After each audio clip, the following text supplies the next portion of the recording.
Guys, how you doing? It's Recluse. I'm doing a quick review of the Oculus Rift and the HTC Vive. I've been using these for about a month and just wanted to compile some of my thoughts down and let you guys know what I thought. So let's get right in. First, screen quality. Which is better? Well, there is a big difference between these two headsets. Yes, they have the same resolution and a lot of the specs look the same, but when you put on the headset, there is an immediate difference. One, what's the first thing you notice? First thing you notice, you put it on, screen door effect. They both have them. You're not getting away from it. I'm going to link a video down in my comments below that kind of shows the difference between those, and I can verify it. This is very accurate. This is true. The Oculus Rift does have less of a screen door effect. The Vive does have more of a pronounced screen door effect. Where that actually affects the game is when I noticed in Elite Dangerous or in Project Cars, when I'm trying to look very far, if I'm looking down the road, for example, on the Oculus it looks better because it's not as obvious. The pixels aren't as big. But on the Vive, when you're looking really far down the road, it gets not blurry, but it's harder to distinguish because the pixels are bigger. So if you are buying these with the intention of I'm just going to have a seated experience only, I just want to play racing games and Elite Dangerous, I would probably actually say go with the Oculus. Now, some people have also mentioned there's a certain blurriness that comes with the Vive. Now, when you put on the headset, immediately you put the Vive on, you have to mess with it a little bit. You have to find this sweet spot. And you'll see threads all day long on the Reddit talking about how to get it set up right, get the center of view, you need to wear it up here, not down here. The Oculus doesn't have that problem. You put the Oculus on, you just move it just a slight bit, and bam, you've got your sweet center of view. People have said that in the Oculus you move it around and it kind of loses that field of view. I didn't notice that as much, but I did notice that immediately you're right at the sweet spot, where the Vive you have to work for it. Now, around the sides of the edge of the Oculus, you definitely see like a black bar over here and you see a black bar over here. To me, on the Oculus, it felt like a flat black bar, and on the Vive, it felt like it had a little bit of a curve. And when I thought about it, the Vive felt bigger. It did feel bigger. And also on the Oculus, no matter what, I always saw the top portion of the headset. Now on the Vive, it seemed to be set higher up, so when I looked up, I just saw the sky. So I did have a better field of vision in the Vive. Now on the Vive, they also have a couple of buttons here on the, not buttons, but tabs that you pull out like that, and then you can rotate the screen in and out. So if it's touching your glasses, you can rotate it out or in, so on and so forth. And that makes a big difference. The Oculus does not have a feature like that. Now, light leak. One of the big problems with Oculus, and I'm talking like almost major deal breaker, you have to play this thing in a dark room with all the lights off, even turn off your monitor, otherwise light literally leaks in from inside of here. If I put this on, I could actually look at you and make eye contact with you from inside of the headset. You could check your phone if you wanted to. And that's really distracting. When I tested this out with other people, that was the first thing they mentioned after trying the Vive, because everybody, including me, tried the Vive first. Immediately it was like, oh wow, I'm seeing light coming in from the inside. And people would keep mentioning that here off and on, and eventually I just had to turn out the lights so they could get a better experience. That does not happen on the Vive. Now, comfort. They're both very comfortable headsets, but they're both totally set up differently. On the Oculus, we have a much thinner head strap up here. On the Vive, we have a much thicker head strap that actually, in my opinion, is far superior because it does a better job of blocking in, holding in sweat and stuff. Now, people say, oh, it feels full of sweat, I hate it. Well, you kind of want it doing that, otherwise it's going to run down into the screen, get on the lenses and stuff. You don't want that either. So when you're comparing these two side by side, yeah, a lot of people will say the Oculus is more comfortable to wear over time, but I actually found the Vive to be more comfortable because of its very spacious and large padding. It also comes with two different inserts for that as well. And then you look at the Vive and it's just much smaller. The Oculus also leaves rings on your face, where the Vive really just kind of leaves some red pressure marks. So with my experience, actually kind of went away from what I've mostly been hearing. I preferred wearing the Vive. I found it more comfortable. I found the straps really easy to use, just like these. These are very easy to use too. If you want to adjust it, you simply just put it on your head, pull the straps back, lessen this up, pull it back, you're good to go. Now that being said, I want to slightly detour. There's been a lot of talk about room scale and if it's going to happen with Oculus, and certain people say it can't happen, and then there's basically it has been said from Oculus that they have a 5 by 11 foot room scale feature. Now Vive has a 15 by 15, which was much bigger. I really think that when we do see the Oculus Touch come out, most of the games are going to be games where you're not really moving too far out of the space that you're standing in. If you look at the launch lineup for the Oculus Touch, it's a bunch of like Surgeon Simulator, Job Simulator, the Aircraft Controller game, and a number of other titles that are all basically have you standing in one spot, slightly twisting around. But by no means is there anything that Oculus has even shown that's like the Blue, for example, where you're underwater, you have this big space to walk around, and you can literally get on your knees and look at crabs. Oculus hasn't shown anything like that. To prove my point, if you compare hover junkers to Dead and Buried, watch the videos. Watch somebody playing hover junkers and then watch somebody playing Dead and Buried, and you'll notice Dead and Buried that, yeah, they can teleport and move around, but hover junkers, I can physically leave the spot I'm at if I have enough space in my room. So that really leads me to believe that Oculus does not have the intention of the Touch being near the room scale experience Vive. The other thing that proves that point to me is how thin the straps are. That's why I just spent a whole bunch of time talking about that, because this can't soak up any sweat at all. The Oculus was not intended to have sweat put in it. And you keep going, why are you talking about sweat? Why are you talking about sweat? We're talking about video games here. Well, with my Vive, I'm sweating my ass off all the time. Between Hollow Point, Horde Z, hover junkers, you're doing squats, you're jumping up and down, you're moving across the room. There's dudes out there that are putting on miles a day using this thing. So, that being said, I found this way more comfortable. And I think for room scale, this is also going to be way more comfortable, knowing that you've got kind of thicker padding. Spent way too much time talking about that, but I also kind of wanted to elaborate a little bit on the Oculus Touch and what I think about that. Now, the sound. The HTC Vive comes with some earbuds. They sound good. They're good earbuds. They're uncomfortable for me. I hate wearing them. Your mileage may vary. This is what I'm hearing from pretty much everybody. It's either really hit or miss. You also have a port at the back that you can plug in your headphones. On the other hand, I wear a set of, I can't find them right now, wireless headphones. So it makes it easy for me.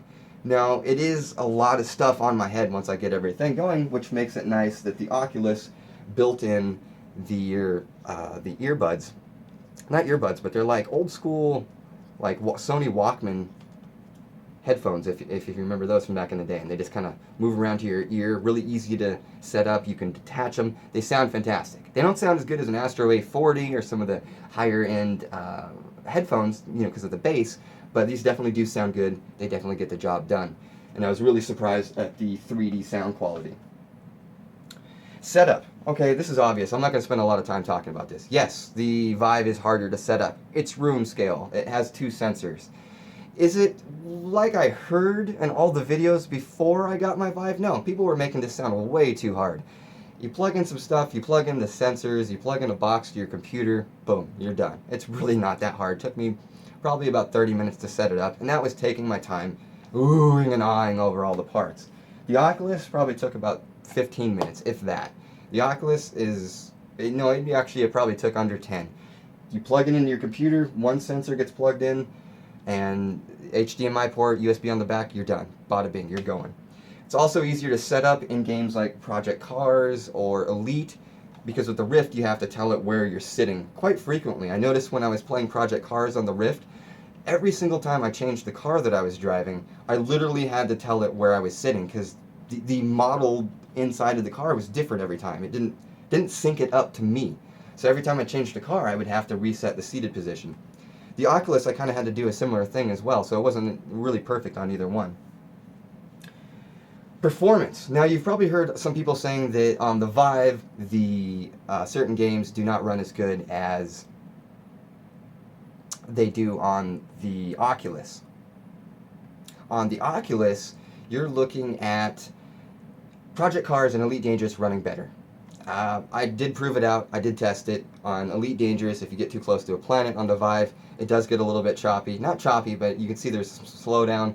It does not do that on the Oculus. On the Oculus, it stays very smooth, and that's one of the major things I noticed about the difference between these two, was the head tracking on the Oculus was smoother for me. Now, friends and relatives, they didn't notice it as much as I did, but it just felt smoother. Am I saying that there's like a lag or anything like that when you move the Vive? No. It just felt different and it felt smoother. Was it a deal breaker? Was it something that's going to cause me to pick the Oculus over the Vive? By no means, no. I just want to be very clear that there is a performance difference in these two headsets.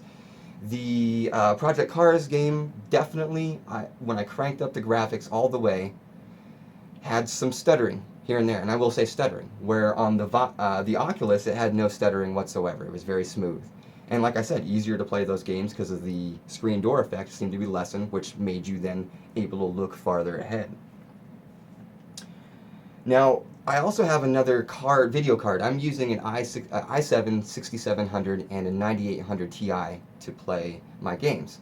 I also had an old 390 card that I threw in and ran all my games very happily. I could easily see somebody not getting a 970 and getting a 390 instead, or a 970 and being very happy. The big debate right now is it worth going up to the 1080? No, not at all right now. There's hardly any games at all that are taking advantage of the 1080. If you look at the stats between a really nice 980 Ti and the 1080, I mean, it's not even like a 20-15% difference on some of these. But in VR, I've ran all my games very well, no performance problems whatsoever. So for me, I'm going to keep my 9800 Ti, and I'm going to wait for the next generation of cards, because this just isn't a big enough upgrade yet. And we don't have enough games pushing it at the moment to make it worthwhile. Future-proofing. Suckers. The next one we got is depth of scale. I'd heard a number of people saying that the Oculus and some of the games, the planets felt bigger. I tried Titans of Space on both headsets, and I couldn't tell the difference. They both looked really great. Planets looked big. One didn't feel bigger than the other or anything like that. Now, the dizziness. Some people are getting sick, some people aren't. It seems that if people are getting sick, they're getting sick in seated experiences. The weird part for me is I got sick left and right in the Oculus, and that's actually one of the reasons why I'm sticking with the Vive and getting rid of my Oculus. It made me sick to the point where I couldn't play it. And I know some people say, well, keep playing. No, I mean, it made me sick to the point where the only way I can compare it is it was like drinking too much, you know, the point where you get to be like, oh no, I've had too much and it's all going to go south from here. Or if you've been on a boat and been seasick. It was identical. The weird part was it lasted all night. 5 hours later, I could still feel a nausea in my stomach. What games were producing that were Eve Valkyrie. Immediately, like, I could start feeling it. You pull up too hard and you're like, whoa! A game called IO Moon on the Oculus Store, where you are in a little bubble, basically, a probe, and you're exploring a moon. And the weird part is, even if I just moved a little tiny bit or moved forward really slow, that was enough that I was like, oh my god, I'm going to lurch. Which makes no sense, because if you play Windlands on the Vive, you're literally swinging through the air, you're falling, you know, thousands of feet, doing things just are way more extreme than anything you can get on the Oculus, and all it does is set me off balance. It never actually made me sick. No game on the Vive at any point actually made me sick, but on the Oculus it did. Got incredibly sick off of Eve and IO Moon, like I said. Now, the other games, the seated experiences, I didn't have that problem. Lucky's Tale, Chronos, Farlands, Defense Grid. Adrift. Adrift made me almost like toss my cookies. I completely forgot. I really wanted to play Adrift. I thought it was so awesome. I felt like I was in space. When you really start connecting it together and you're going from like space station to broken space station across the stars, it just feels amazing. But then I'd get over there and I'd just be like, oh my god, I'm gonna puke. And it was that bad. So, I mean, what can I do? I would try it a couple dozen times. I'm not kidding, a couple dozen times. Same games for anywhere from 10 to 20 minutes at a time, and just had to take it off. So, the games. Let's talk about my last feature point, and then I'm going to get into some more takeaways and a couple more little tidbits in here at the bottom. So, the games. Amazing. Okay, right now, the games are the best on the Vive. This is hardly up for debate. When you're comparing games like Lucky's Tale, Eve, Adrift, Chronos, Farlands, Io Moon, Defense Grid 2 on the Oculus, those are good games. Eve is awesome, sure. Chronos is really cool. Lucky's Tale is really cool. But when you play those games, it almost felt like trying out 3D for the first time or going to a 3D movie. It was more, they were fun, and I would play them, but out of the 7 games I just referenced that I bought on the Oculus, Lucky's Tale, Eve, Adrift, Chronos, Farlands, Io Moon, Defense Grid 2, I would only play 3 of those games again. And those are kind of setting back behind a whole bunch of Vive stuff. I got my Vive first, so I opened my Vive first, should I say. So everything I had to compare the Oculus to was this. Immediately in 2 games, the first thing I did was get up to try to explore my space, and then was pulled back to reality because no, it's not room scale. I can't explore the corners of it on the Oculus. That was really jarring. I really, really, really wanted to get up. Even if I wasn't exploring my space, even if I was just getting up to go look at something like that, behind it, the cable, while long, it would still get in the way. So the whole time I'm playing the Vive, I'm thinking, okay, you got to open up the Oculus to try it out. You want to make this YouTube video. Come on, get it done. It's like 3-4 days went by where I just could only play the Vive. It was that cool. And then I finally found some time to go ahead and open up the Oculus. And it's just like I said, everything was cool, but it was like, yeah, okay, I see what you're going for. But the touch controllers, I mean, that is VR. That is VR. That is truly what we are looking for. That changes everything. If you haven't tried this, this is not a gimmick. People saying for months, oh, it's going to be a gimmick, it's going to be a gimmick. No, this is the coolest fucking thing ever. I've been gaming since the Commodore 64 in the 80s. I've been through everything, consoles, computers, Virtual Boys. This is the coolest shit I have ever tried in my life. If this and the touch controllers did not come out, and it was just the Oculus that came out, that's cool. That's really cool. That's awesome. This is the coolest fucking shit ever. I need you to see my enthusiasm for this. This is so cool. When you're sitting there playing Lucky's Tale on your controller and you're going boing, boing, boing, and you're looking around, yeah, whoa, that's awesome. But then you load up a game like Horde Z, and it puts you in a room with a bunch of zombies, and you've got 245 guns in your hand, and you're literally aiming down the sights, shooting these guys in the head, and then you whip out a sword and you're chopping him up, you're shooting him, or then you decide, you know what, fuck it, I'm gonna get all John Woo, and you start firing down the sides, and you're firing that way, you're firing this way, who cares, you can fire under your legs, shoot it that way. It changes everything. FPS games will never be the same. Shooters are never gonna be the same. Once they figure out how to get the movement down, this is insane.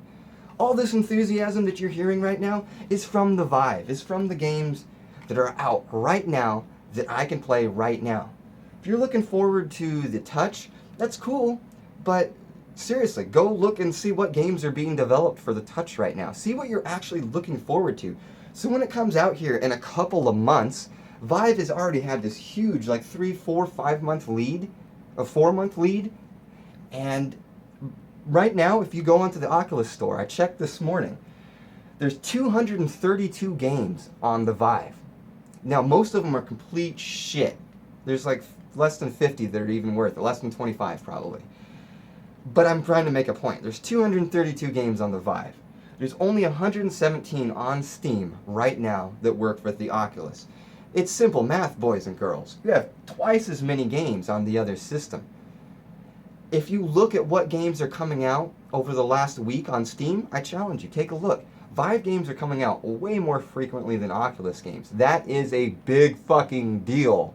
That's a big problem. Read between the lines. I don't care what you like. There's a million things out for the Vive right now. Go on eBay. See what the Vives are selling for. See what the Oculuses are selling for. Oculus is barely selling for anything past retail. The whole thing died down.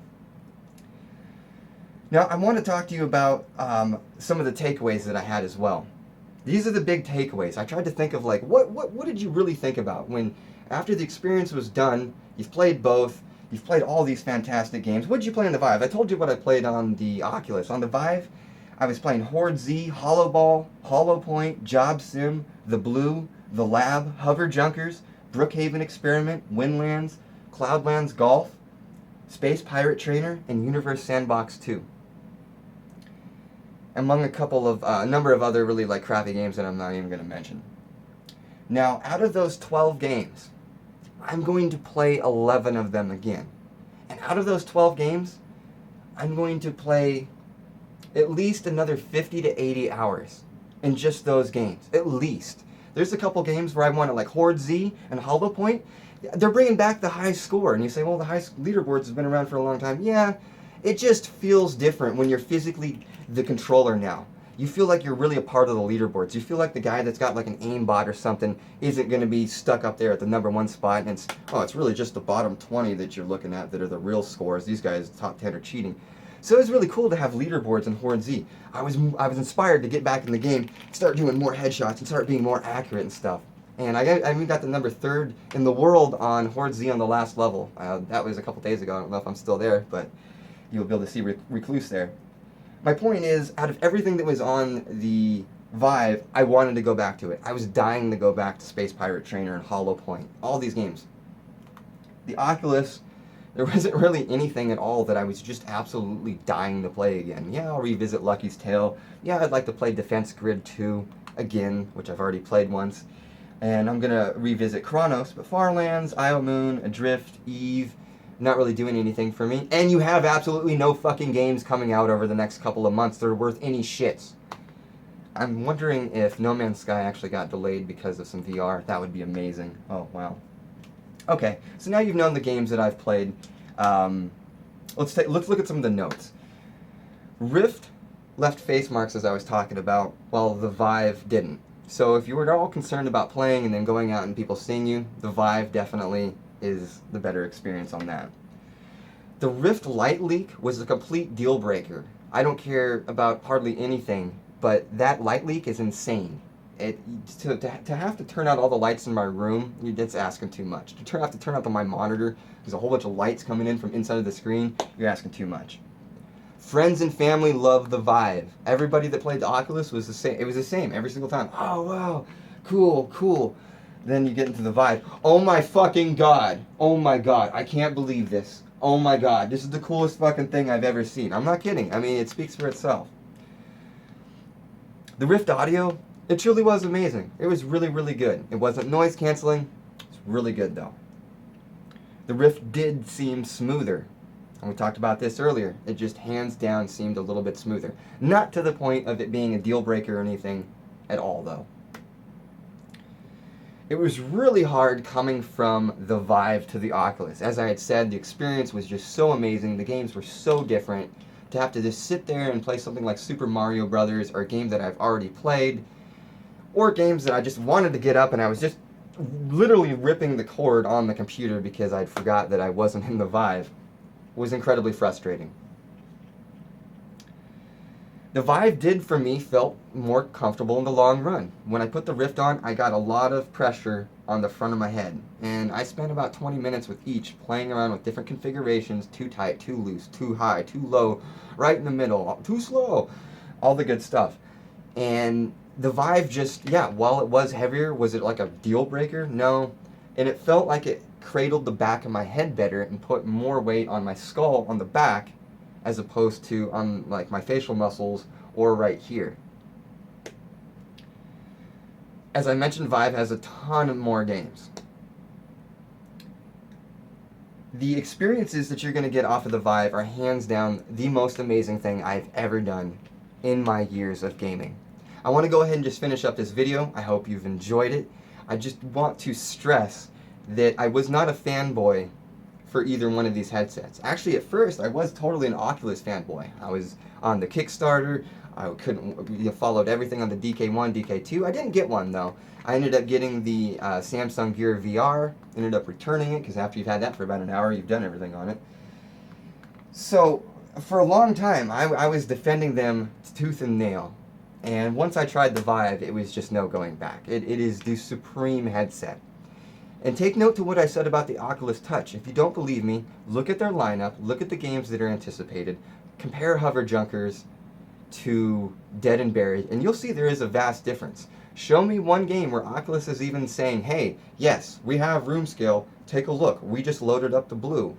In fact, when I see the blue come to Oculus, I'll know that they're doing room scale. And before I go, I did want to mention, I did hook up the sensor and try to take it around my room. Was I able to take it the whole length of the cable without obstruction? Yes, I was. I was able to, on my Oculus, walk around my room and have it track it the whole time. The only difference is when you maybe got too high or too low, it would judder the screen and it would shoot you back to reality. So I can't see them doing this without adding at least another light station, or even another 2 or 3 light stations to it, so they can get a better field of vision. Anyways, guys, stay tuned. I'm going to be doing a whole bunch of game reviews and stuff on the Vive. This is going to kind of almost turn into a VR channel because I love it so much. Please let me know your comments and questions down below in the questions, and I thank you so much for taking the time to watch this. Love you all. Have a great one.